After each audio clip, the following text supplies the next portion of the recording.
Okay guys, di hadapan saya ni adalah Mixer Midas M32R. Okey, hari ini saya nak tunjuk macam mana caranya untuk kita buat mute groups.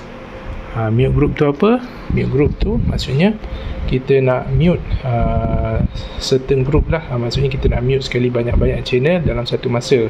So kita tak perlulah nak tekan sesuatu macam ni untuk mute. So bila kita tekan mute je, semua akan mute serentak. Itu yang kita nak buat. Macam mana kita nak buat? Okay, first thing kita tengok dulu kita punya mute group kat sini. Okay, dia akan keluar kat sini. Kita ada lebih kurang dalam 6 mute groups.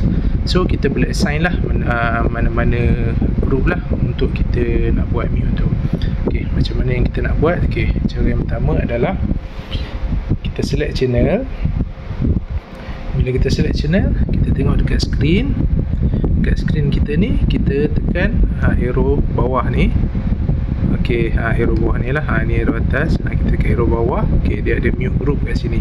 So dekat sini kita boleh pilih lah.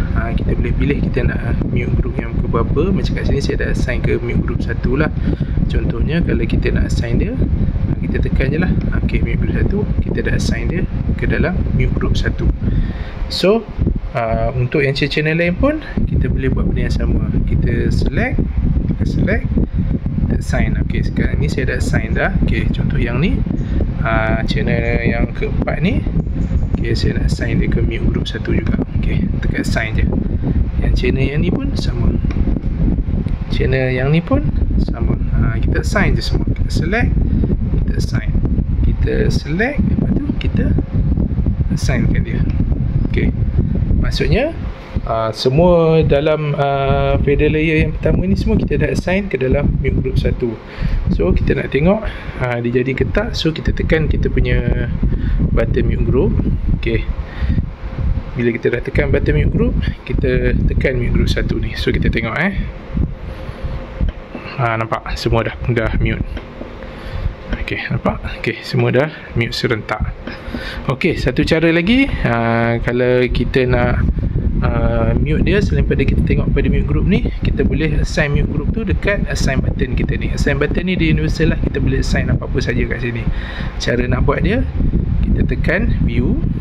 Ok, kat screen kita tekan arrow pergi ke set A. Di set A ni, dekat select control ni, ok, kita nak assign kat mana? Button 1, button 2, button 3. Ok, contoh saya nak assign kat button 1. So saya select lah. Ok, button 1. Ok, button 1 ni kita scroll ke mutes, dan dia jadi ke mute group 1 ke 2 ke 3 So saya nak buat mute group 1. Ok, yang ni saya dah assign dah lah dia.